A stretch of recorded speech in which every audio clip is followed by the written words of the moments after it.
नमस्कार, मी रेणुका. तर तुम्हा सर्वांचा माझ्या यूट्यूब चॅनलमध्ये फार फार स्वागत आहे. तर तुम्ही अगर तोंडाची चव वाढवणारी फारच कमी तेलाची अशी रेसिपी बनवण्याचा विचार करताय, तर आज मी तुम्हाला मुळ्यापासून बनवलेली एक फारच रुचकर अशी नाश्त्याची रेसिपी घेऊन आलेली आहे, जी तुम्हाला नक्की आवडेल. मग उशीर कशाचा, चला सुरू करूया आजचा व्हिडिओ.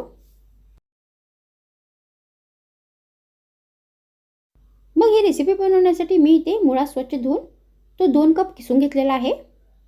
तर तुम्ही इथे मुळ्याच्या जागी वाळकाचा नाहीतर गाजराचा नाहीतर बटाट्याचा पण वापर करू शकता. मग आपल्याला याच्यामध्ये 1 चमचा जिरे घालायचे आहे.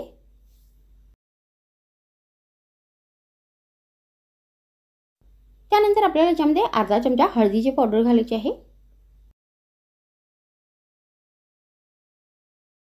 त्यानंतर याच्यामध्ये अर्धा चमचा धने पावडर घालायची आहे.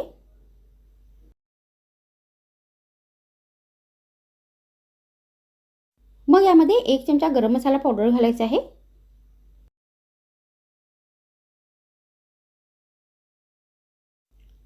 त्यानंतर याच्यामध्ये चवीनुसार लाल मिरचीची पावडर घालायची आहे.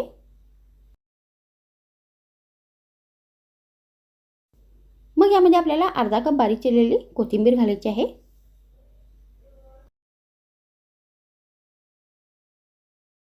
मग यामध्ये आपल्याला 2 कप गव्हाचे पीठ घालायचे आहे. तर तुम्ही इथे गहू पिठाच्या जागी मैद्याचा, बारीक रव्याचा नाहीतर बेसनाचा पण वापर करू शकता.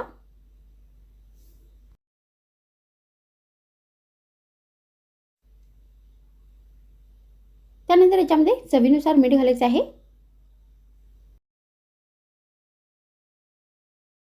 मग शेवटी आपल्याला या सर्व साहित्यामध्ये 2 चमचे तेल घालायचे आहे. तर तेल आपल्याला थंड घ्यायचं आहे.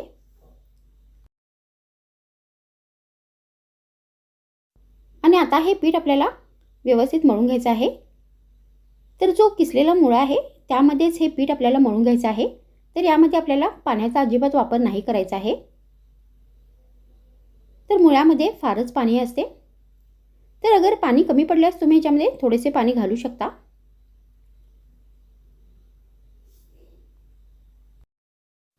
तर यामध्ये आपल्याला थोडेसे पाणी घालायचे आहे आणि हे मिश्रण आपल्याला थोडेसे पातळ बनवून घ्यायचे आहे. तर अशा पद्धतीने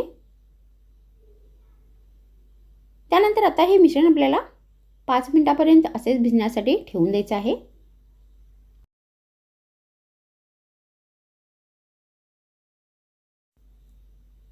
मग आता इथे 5 मिनिट झालेले आहेत आणि हे मिश्रण आता व्यवस्थित भिजले आहे. त्यानंतर आपल्याला गॅसवर तवा ठेवायचा आहे आणि या मिश्रणाचे आता या तव्यावरती आपल्याला थालीपीठ घालायचे आहे. तर तुम्ही या रेसिपीला मुळ्याचा थालीपीठ पण म्हणू शकता, नाहीतर मुळ्याचा पराठा पण म्हणू शकता. तर आता हे थालीपीठ आपल्याला व्यवस्थित थापून घ्यायचं आहे.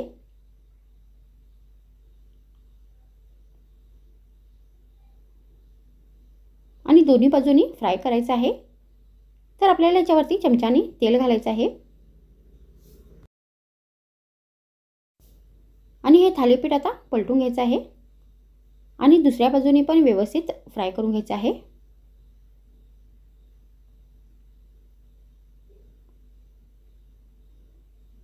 तर अशा पद्धतीने हे थालीपीठ आपल्याला दोन्ही बाजूंनी फ्राय करून घ्यायचं आहे.